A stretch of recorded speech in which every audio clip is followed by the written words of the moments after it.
Hello, everyone. Welcome to Armchair, brought to you by the Episcopal Church of the Heavenly Rest in New York City. My name is Lucas Thorpe, and I'm a member of the programming staff at CHR. Armchair is part of our Arts Initiative program, and our mission is to shine as a community where artistic creativity in many forms is valued as spiritual.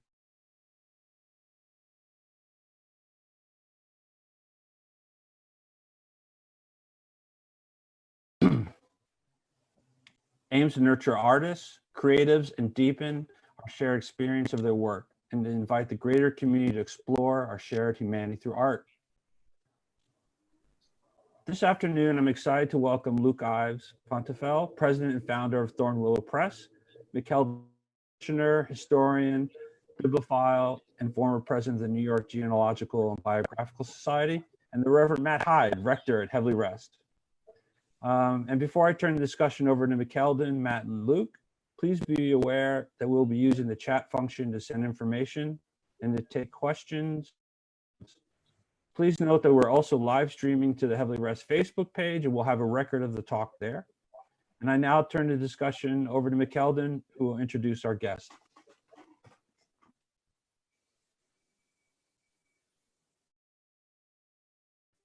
For those, we have a large group of people attending today, and many of them are not familiar with the Church of the Heavenly Rest. So I just think I'll say briefly that we're an Episcopal church located on 5th Avenue and 90th Street. And I'm a parishioner, and that's the reason why I'm here. And Matt Hyde, who's on the screen today, is the rector, and that means he's the spiritual leader as well as the chief executive officer. Well, today we're going to learn about fine printing and binding by visiting Thornwillow Press in historic Newburgh, New York, which is about 60 miles up the Hudson River from Manhattan. And we're going to meet Luke Ives Fontefel, who is the genius founder and president of Thornwillow Press. Now, Thornwillow Press, Luke is going to go into in a lot more detail, and it'll be more accurate, but Thornwillow Press does what I call extreme high-end printing.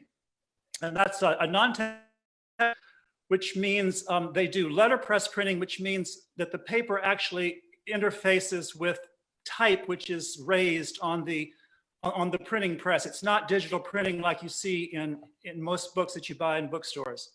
They use very fine papers, and in some cases they make their own papers, especially the marbleized papers that go on the inside covers of the books. And they do fine sewn bindings. They don't use glue like commercial books do. And for some copies, not all copies, but for some copies, they do hand-tooled leather bindings, which are just extraordinarily fine. Now, Luke founded Thornwillow Press in 1985 when he was still in high school. He went to Harvard College, where he immersed himself in the world of fine printing and rare books, and Harvard has a few of those. And then Thornwillow got up and running as a real business when he graduated, and you'll hear this number of times during the presentation, but the website is thornwillow.com, and you want to make a note of that. Luke has been producing books and other printed materials of great distinction since he graduated from college. And his clients include libraries that are famous and museums and the White House and book collectors from all over the world. And recently he published a spectacular book in partnership with the Metropolitan Museum of Art, which featured some drawings that are in their collection. I met Luke when I became associated with the New York Genealogical and Biographical Society, and Luke was actually on the board of trustees. And when I met Luke for the first time, it took me about 10 seconds to realize that this is a really brilliant and creative guy. I was able to, when I was president of the G&B, I visited the press a number of times. It's absolutely huge. You can't imagine how big this place is. Luke took over some 19th century factory buildings, which and the press and other things, and it's quite immense facility. You'll get a sense of that when we take our tour. Now you might want to know, how do you get a Thornwillow book? And it's really quite easy.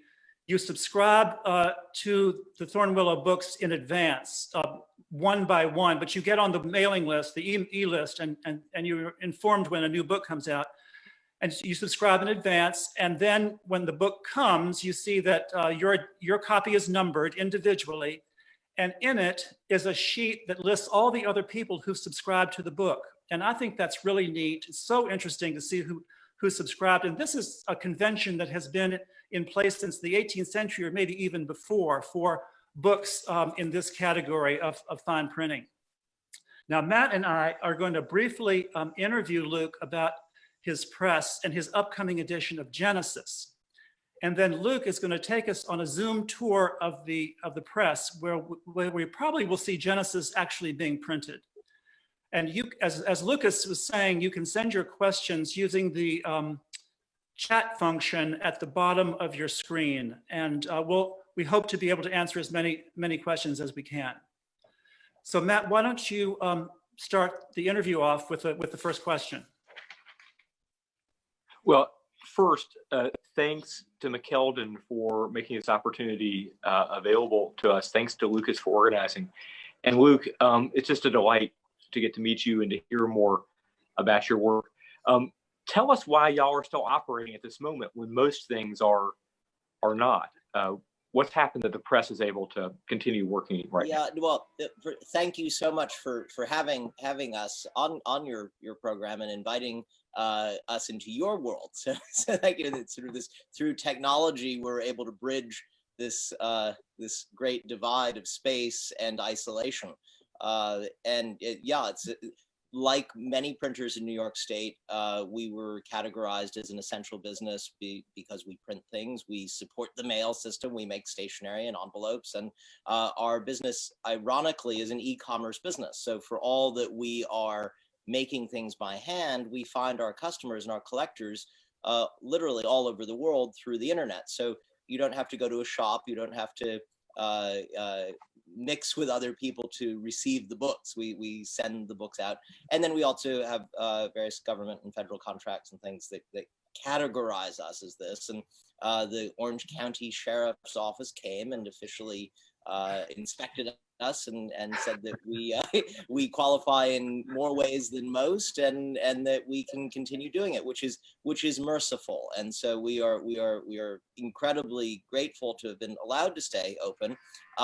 And we're running a tight ship. It's aside from you folks coming in today, we have no visitors, and we have lots and lots of space, as McKelden mentioned, and so there's a lot of room. No one is on top of each other, and so it's a safe environment. And knocking on wood, we're still able to keep going, and no one is sick, and be dedicated to our mission. So. Yeah, how we landed in Newburgh is kind of an amusing story. I started, as McKelden mentioned, in high school. I went to collegiate, not so far from Heavenly Rest and across the park, and took a course at a place called the Center for Book Arts in Soho, where you can still take a course today. I took a course in letterpress printing and printed a children's book that was written by a family friend for her grandchildren, and sewed it on the kitchen table and carried it to bookstores and said, would you sell our book? And they said no. And then found a few stores that said yes. And every year in college made one book, just sort of blindly writing to authors whose work I admired. And amazingly, some of them wrote back. I'd written a blind letter to Arthur Schlesinger. It was the anniversary of Kennedy's assassination. And he sent a short manuscript back in the mail and said, why don't you do this? And then when that was done, sent another copy to Walter Cronkite. It was the anniversary of the moon landing, and he was particularly excited by that story and covering that story. And so we did a book in 1989, remembering the anniversary of the moon landing then, and which we just had again this last summer. So by the time I graduated, what was a hobby had become this little business, and people were coming to work in the dorm room, and my poor roommate had people stepping over boxes. And after college, a friend had sent a letter on handmade paper that came from this mill in the Czech Republic, and it was the end of communism, the beginning of the privatization period, and I went to Prague to find that mill and be a customer. I wanted to buy paper, but it was one of these stories. You couldn't buy the paper, but you could buy the company.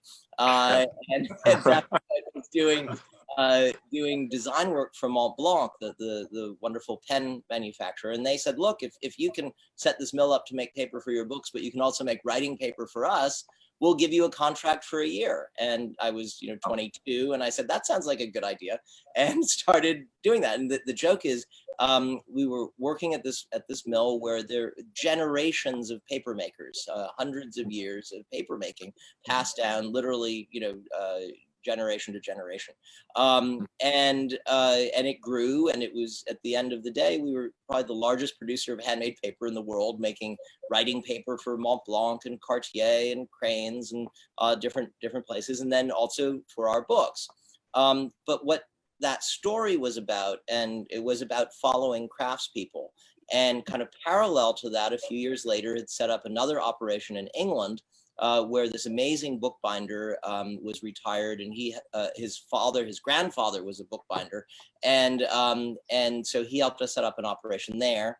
And the third piece of the puzzle was in Florida, in Pensacola, Florida, where there was an engraver who had retired, having worked his whole life at the Bureau of Printing and Engraving, and had literally engraved the Treasury building on the back of the old $10 bill. And so, we were following these amazing people, but also setting up this kind of web of operations. And I remember my accountant saying, Pepsi-Cola can't manage their subsidiaries. Don't think for a second that you can. And so we were following these craftspeople all over the world, but that it was unrealistic, and also not ideal because it was scattered. So my wife, Savine, who is, integral in everything that happens at Thornwillow, it exists because she keeps the water from spilling in over the sides and keeps projects online and on track. Savine put a compass on the map and drew a 1-hour radius around our apartment in the city. And we looked at New Jersey and Connecticut and Pennsylvania and found sunny Newburgh, where there's this complex. We found this complex of 19th century brick factory buildings that 15 years ago became our home. And we were told repeatedly, there's no way you can do this in America. We were told it is not possible to find the craftspeople to do the work that you need done. And at first, I defied that, and then realized, no, well, there's wisdom in that.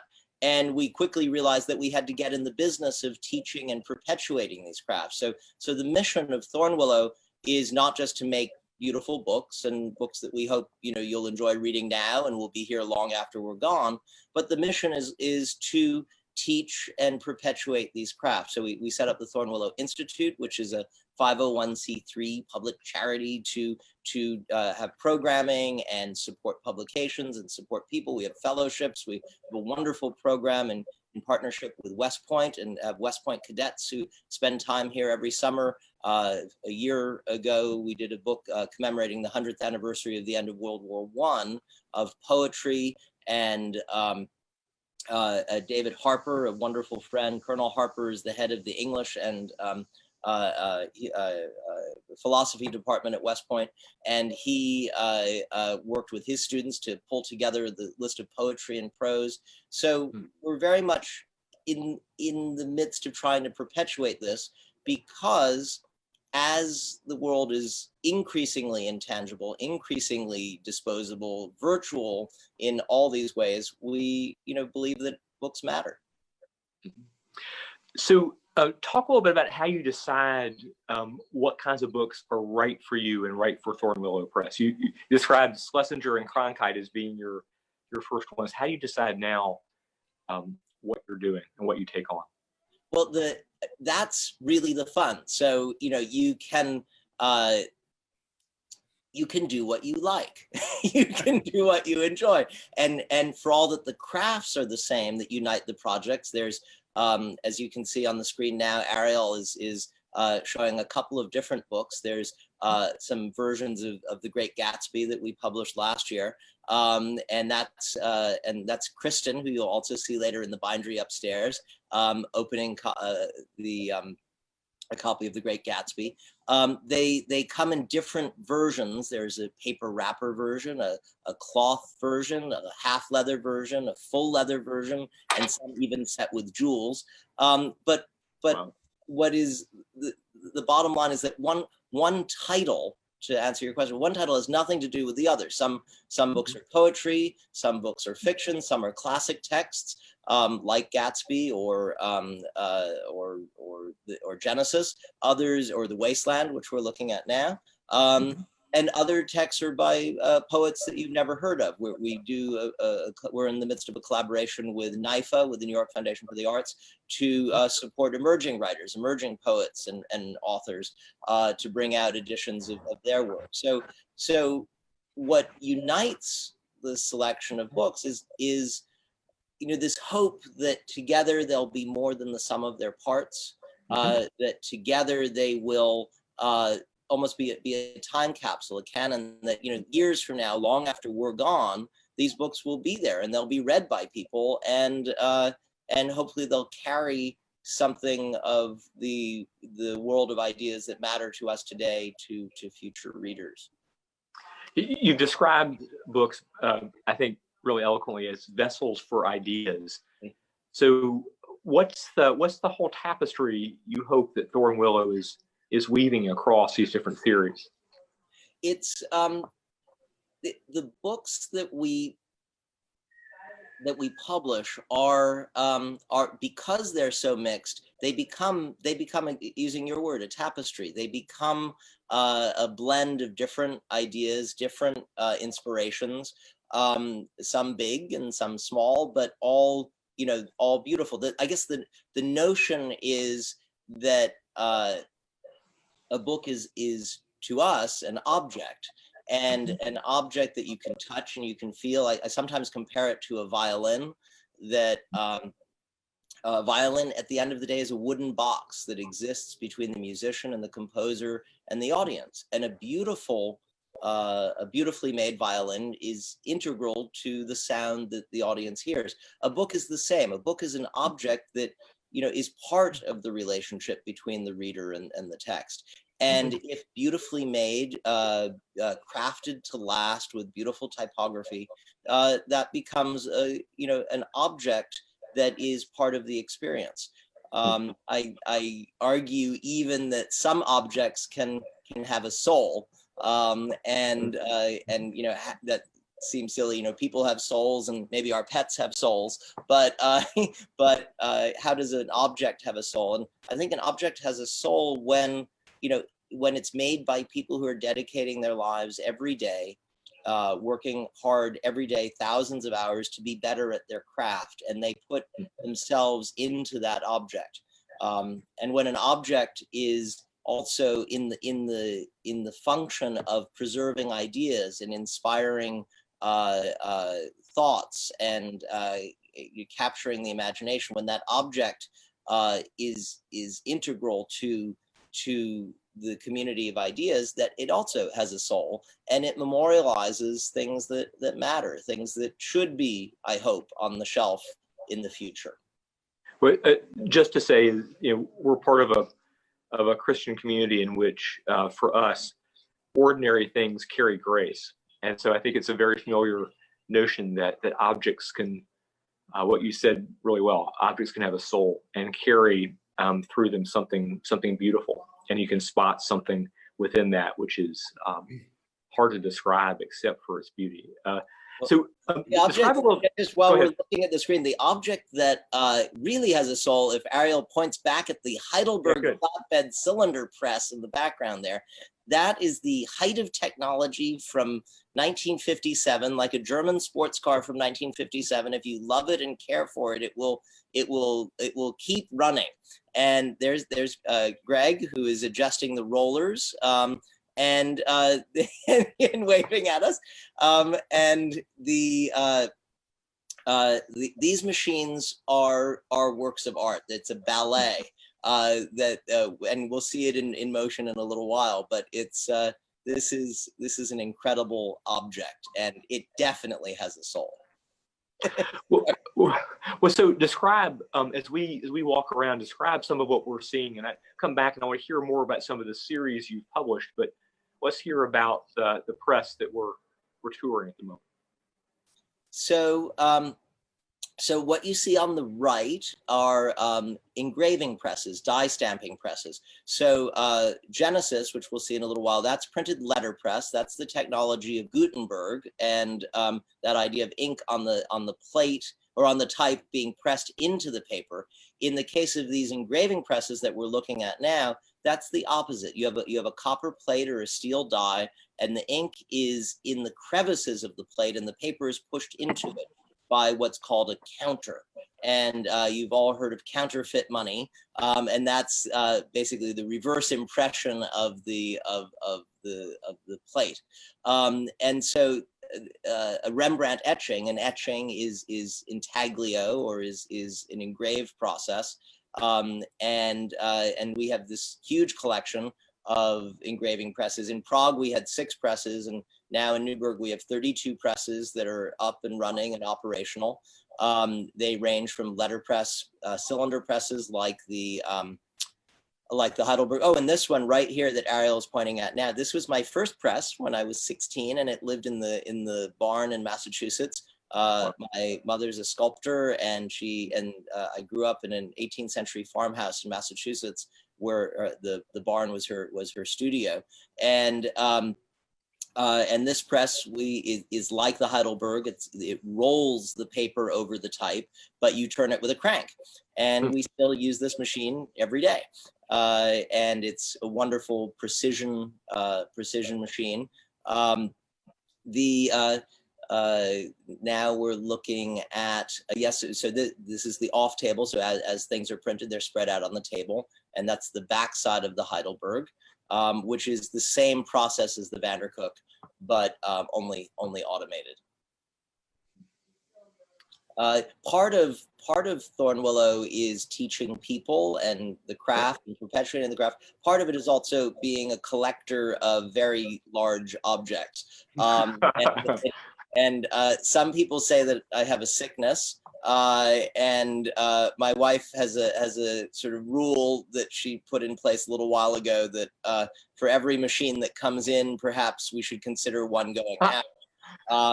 But trucks can arrive at night and on weekends when she doesn't notice. And, so, this is another carver. That one is very interesting. That is the largest format die stamping press ever made.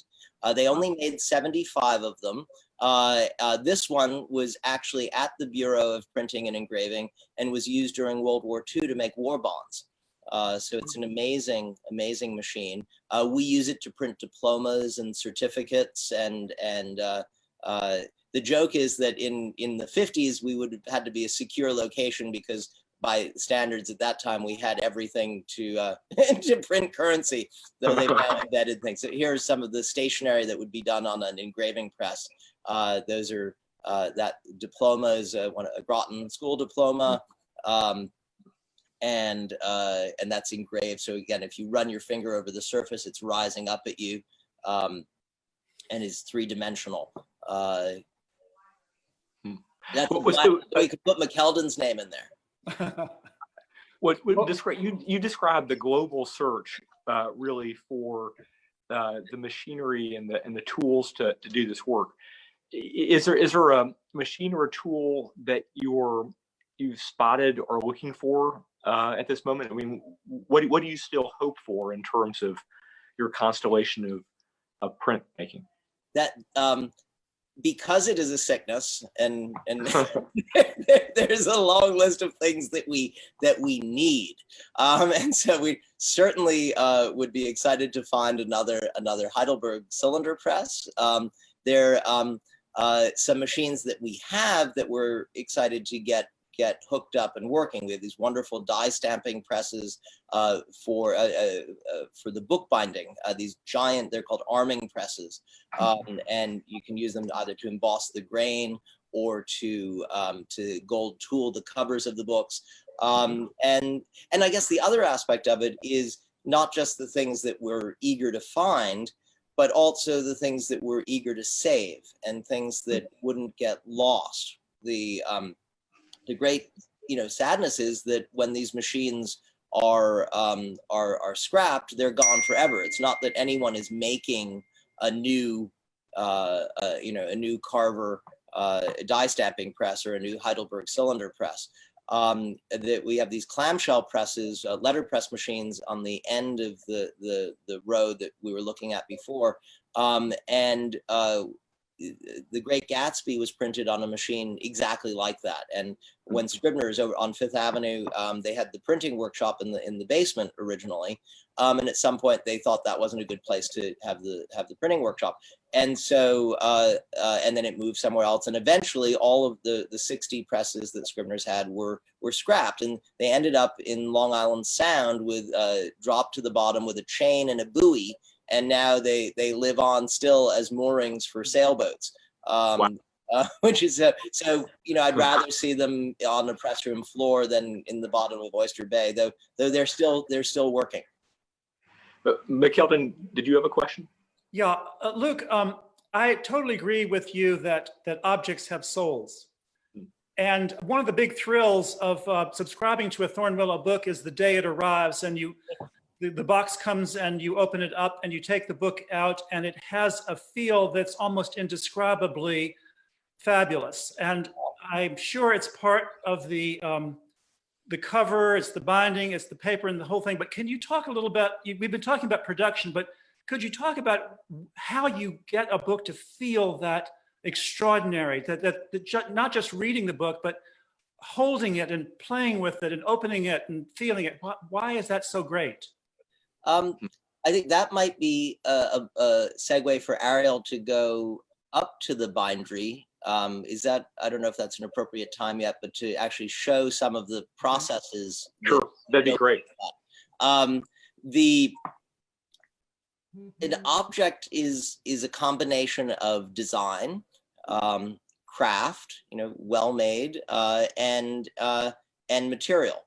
So, to answer your question, part of it is, what does the paper feel like? Is it a glossy, paper that is,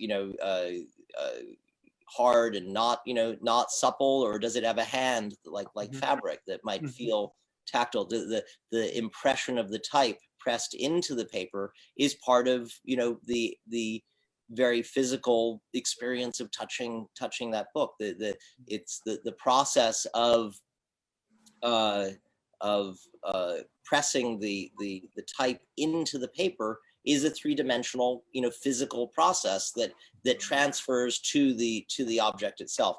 Our books are sewn, so the pages open and lie flat. So a normal paperback is what's called perfect bound, although one would argue there's nothing really perfect about it. It's just glued on the spine, lathered together, and the pages stick and they come apart. In our case, the pages are gathered into signatures, and you all know the term of a folio or a quarto or an octavo. That refers to the number of pages that make up a signature and the size of those pages. Here you can see some books in the various stages. So that's a stack of book blocks that are that have already been sewn and gathered, but their bindings are not on them. The top edge is gilt, has a gold leaf edge, and gold leaf is not just to make it fancy and beautiful, but it's also to keep dust from settling into the pages. And that's a very elaborate process of sanding and polishing the edge, and then laying down the gold leaf. You can see the stitches there. You can see how the pages open flat. Another part of what makes a book beautiful is the design. The pages, I believe, in classical proportions. So you'll notice the inner margin is narrow, the top is a little bigger, the outer margin a little more, and the bottom is largest. This all follows a golden mean proportion. And then the number of words on the line, on a line of type, I like to have 7, 8, 9 words, but if you look at a modern paperback, sometimes they'll try to economize and squeeze many more words. That makes it harder to read. The funny thing is that this was all laid out in the 1500s, and they kind of figured it out for even earlier with manuscripts. And those same principles, I think, hold true today. That's the book block, but then the edges you'll see are natural soft edges. They're not clean cut on a guillotine, you know, so that the edges are, you can turn them, you feel the actual paper, you feel the texture of it. It's soft. It's also it's archival, right? So it's it will last. It's paper that, you know, shouldn't fox and turn yellow and degrade. And the spine, so that you'll see on that book block, there are little raised bands. And those are what form the raised bands on a leather binding. So early on, those would have been stitched cords, thread that was stitched around a cord that was embedded into the spine. And then in the 17th, 18th century, they started putting little leather strips under the spine and then molding the leather cover around that. And you'll see when Kristen demonstrates the spines. There's a finished one that you can see the little hard. That's an edition of Frederick Douglass's narrative, which is just coming out of the bindery now. And that has a speckled calf, an antique calf binding that is that modeled look. And it's Douglass's narrative. Also, Henry Louis Gates wrote some essays to accompany it. And particularly noting that Douglass was one of the most photographed people in the 19th century, more than Lincoln, more than others. And it has a whole collection of his many portraits. He used what then was modern technology to communicate and to be photographed and to become a public person. He actually came to Newburgh and spoke literally next door to the press. There's a church down right literally across the street. And Douglass came and spoke there 150 years ago almost, and rallied people to register and to vote, and something that is very relevant today. So describe whether there's a general timeline between design and final printing of an edition or a volume. How long does it generally take? It generally takes, like a person, it takes 9 months. So you an incubation period, a pregnancy. You have the design is, you know, some things move a little faster than others just because the inspiration hits, but there you have at least a month of design work, but then much more in the editorial. So depending on the condition of the manuscript when it comes together, you have lots and lots of back and forths with authors. But then once the type is laid out, then it has to be set. And then there are a lot of different parallel things. You're seeing now marble paper being made. Marble paper making can be going on at the same time as the type is being set, or the book is being printed or sewn or bound. And these things happen a bit in parallel, but all in it, it really is, you know, from beginning to end, it's a 9-month process. Do you make your own type? So what we do, it's interesting. It's for all that these are, you know, 15th century technologies, we also use modern technology especially with the plates. So we use InDesign and Adobe to lay out our pages. And then we make polymer plates, which is a new technology that creates a three-dimensional surface that takes the ink, and then it's printed into the paper. So you're looking now at a layout page of Genesis, and it's set in a type called bibliophile, which is modeled Aldus Manutius's Venetian typeface. And so that's a 15th century, early 16th century typeface. But we've set it on the computer. And we're following the classical proportions and the classical rules of typography, but using and embracing modern technology.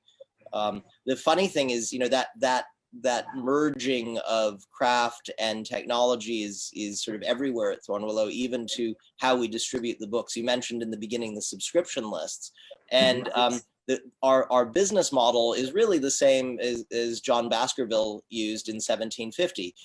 He would sign up his collectors and subscribers, and then would go to press only when he had them all signed up, and then would print their names. So there's an actual registry of everyone who subscribed to the original editions. And the only difference is that we do that through the internet, through our website and through Kickstarter, where we have a community of people who follow our books today. Just a few hours ago, we just finished a month-long campaign to launch an edition of Edgar Allan Poe stories that were compiled by the Harvard historian Jill Lepore, who wrote a text to accompany it. And they're amazingly beautifully illustrated by John Reardon, who is of all things a tattoo artist in Brooklyn, and he's done these very gothic Poe illustrations that fit beautifully. So that project was launched using the internet, using technology, and found its subscribers who are literally all over the world. They're a subscriber is in so many ways, a co-conspirator in this. That's great. And we unite a community that's everywhere. It's in New Zealand. Today, emailed with one fellow in New Zealand, another one in the Netherlands, another in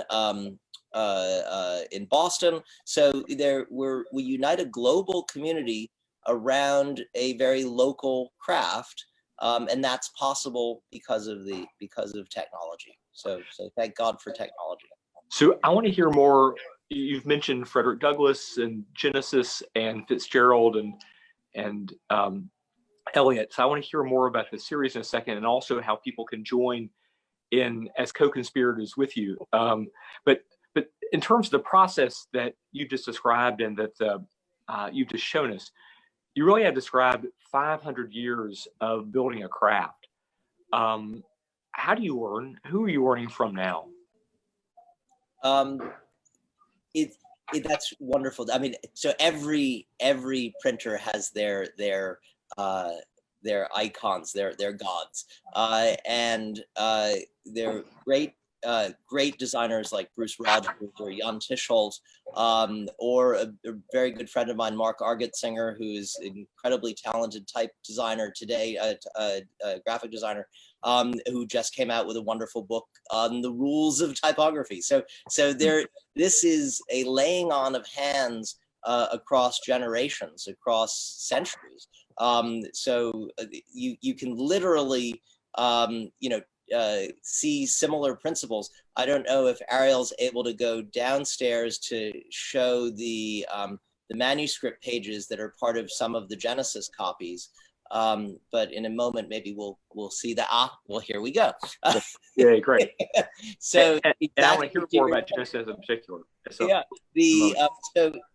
with our edition of Genesis, we have a paper wrapper edition, a cloth edition, a half leather, full leather, but then we do a few one-of-a-kind copies that are in this, they're called extra illustrated, right? So meaning that they have something unique in them. So there's one copy that includes an actual leaf of an early manuscript from 1425, before Gutenberg's printing, and that is handwritten on vellum, and is then rubricated in red, and then there's the blue initials, and that you'll notice the page proportion is quite in line with what we do now. And then just to the right there is an incunabula leaf. So an incunabula are books printed before 1500, and the text is letterpress printed. This is 30 years after after Gutenberg, and the black is printed letterpress, but the red is hand illuminated. That's hand or rubricated, you would say. And the printer would leave a little space. And again, you know, the typography, the design, the page, it's fantastic. It doesn't, it's little to improve on. And yeah, and you can see the, you know, this hand lettering. And then the third one of a kind volume of Genesis includes a leaf from the first edition of the King James Bible at the opening of Genesis. And this is 1611, and you see his initial letters there. Oops, yeah. The initial letter, which is an inhabited initial, so there are little people in there, or foliated initial. And here he's doing 2 columns again, right? And there's the main text and the notes and the introductions for each section. And these one of a kind bindings then include these leaves. But you know, if you look at these 3 original samples, one is they're a few hundred years apart, but there's this laying on of hands across those, which then, you know, comes to the modern day, where, you know, in between were great editions of the Bible, like the Dove's Bible or Bruce Rogers' Oxford Lectern Bible. And I guess it's every printer's dream to do an edition of the Bible. And so we got our chance thanks to Rob Hampshire, who's an archaeologist and biblical scholar at Harvard, who has spent years working on the original text, on the voices. So and Matt, you should tell us much more about this, but we all are told that Moses wrote the Bible, and but it seems that scholars have figured out that there were multiple voices, right? And they've done a lot of work to figure out which bits were written by which authors, and so our edition is in color. It's in 4 colors to represent these 4 authorial voices. There's red, and there's blue, and there's green, and there's black, to represent the Yahwist or the Elohist or the priestly source or the redactor. And it was written over hundreds of years, and that's what makes our edition different. But I'd love for you to tell us a little bit more about that, because I that's my survey of the voices. Well, that's really well said. I've never seen an edition that does anything like that. We've actually been talking about that in our own studies. I mean, this notion of Scripture as its own tapestry of incredible complexity, I think, is part of its joy. And Genesis certainly describes that. You know, that there are actually 2 different stories of creation that come from 2 different sources, and wonderful to be able to have in color a sense of where each strand in the tapestry derives. That's so cool. I've never seen any edition like that. What were the original sources? And how did they pass to the down? Well, I mean, that's one of the questions that scholars debate, and the current assumption, which keeps changing, is that Genesis was put together among different threads over 500 years. And so part of what they were trying to do is describe the nature of the universe, which was beyond, you know, their understanding, our understanding, but they're trying to find a way to describe it. And so they told the story different ways. And eventually those different ways came together in one woven fabric. And so we, you know, some of us since childhood have been telling these stories together, but it comes together as a matter of faith, is one story of God's work in the world. As a matter of text, it comes together from many sources. And again, that's that diversity and that complexity. And in some ways, the contradictions within Genesis are part of its joy.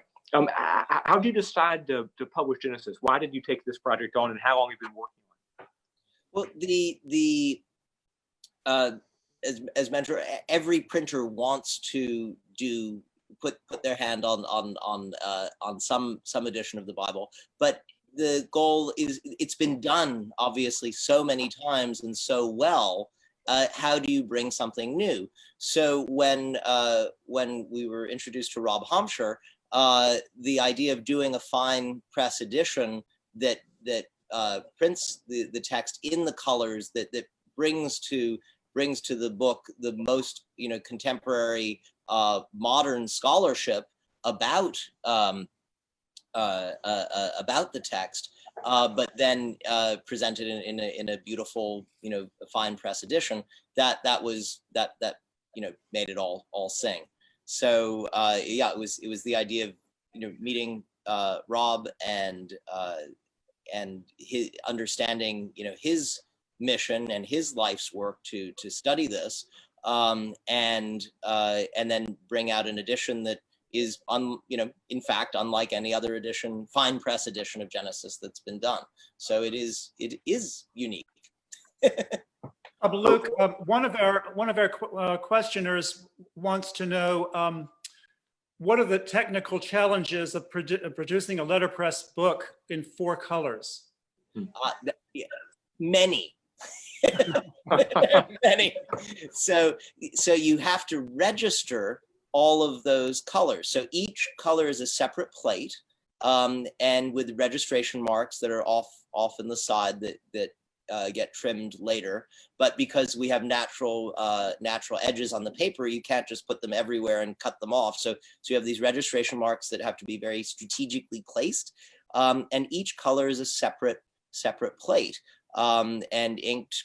Each page is run through the press separately. Each color is run through separately. So a page like we're looking at there would go through the press four times. One for the red, one for the black, the blue, the green. And there are some pages where you have the whole double page spread is black, but then you have one, or is red, and one line or one word is green. So that whole thing has to go through the press additionally. It also makes a lot of work for our dear editors. Ariel has been going through the manuscript and rereading it to just make sure that the colors are correctly separated, and we haven't made any boo-boos. Mm-hmm. Well, that does seem incredible. So one of the questions that folks have asked is, you described the modern computer way in which you set type. Do you have movable type, and do you still use it?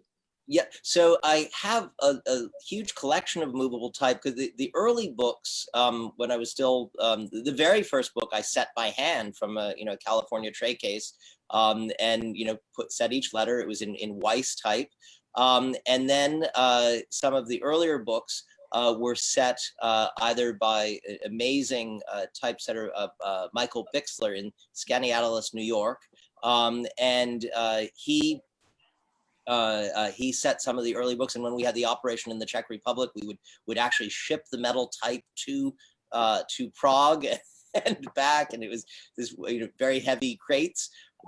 Actually, Ariel, if you turn back around and go back to the tray case behind with all the engraving plates, where you just were a moment ago. Yeah, so we have a collection of metal type, a lot of it. We also have this really interesting collection of master plates. And so the world of engraving, which I mentioned before, is different from letterpress. And an engraver would make their own alphabet in a large format like what you see there, and that's a script. And then on a pantograph, they would trace the letters, and the pantograph would have a diamond point on one end that would scratch the acid resist off of the steel plate, and then that would get etched and could get inked. And so, by accident, we have this enormous collection of engravers' master plates, and that's what you're saying. And some of them are literally one-of-a-kind alphabets that were made by by an engraver in the 19th or early 20th century. And others were made by a company, Cronite, in New Jersey, and they're still in business and they're still making master plates, and you can order one today. It's funny how there's a resurgence of these crafts. I argue that, you know, as the world isolates us more through these kind of virtual relationships and intangible communications, and, you know, exactly what we're doing right now, it also, I think, that calls out and makes more relevant the idea of an actual object, a thing that you can touch and you can hold and that you interact with and that you pass on. And, you know, in 1800, there was a reaction to urbanization. In 1900, there was a reaction to industrialization. Today, I think we're going through that same reaction, but to technology, that as forces, you know, literally you can turn a book on and off with a switch, and read, you know, all of, you know, the Library of Congress on your Kindle. Then, you know, to make have a book that is, you know, made by people. There's Kristen, you know, making the corners for a half leather binding. A book that you can touch and feel is actually more relevant and more powerful than ever. So folks had a question about how you chose the translation of Genesis. Which modern translation did you decide to use? That's also a great question. So we've used a version of the Revised Standard Version. You know, growing up, it was the King James Bible, and that's the poetry that I have in my ear and what I remember. But the reason for this particular version is that Rob Hampshire's scholarship shows that it's kind of closest to the original translations. And but then, you know, he didn't leave it at that. He then went at it and fine-tuned it and tweaked it. So it is the Revised Standard Version, but with his scholarly tweaks and using the God is different in the different translations. So whether it's Yahweh or Elohim, or it's all these different ways. And here, just while we're looking, these are different versions of the bindings. That's an edition of Agatha Christie. Sorry to just since we're looking at it, but I think and that's Death on the Nile. But we had Kristen before working on the spine, polishing the spine, which was sort of neat because you can see there. You can see you could see how the hot tool. Maybe Kristen can show what she's doing there. That's the she's putting the blind lines around the raised bands that we saw earlier. So before we close, I want to make sure you're able to share how people can join. I love the phrase co-conspirator with what you're doing, both with Poe and talk a little bit about the Thornwillow Dispatch. But two questions about kind of what you're doing, what you hope. Is there, you describe so well this notion of an object with soul. Do you have a favorite book? That's really hard.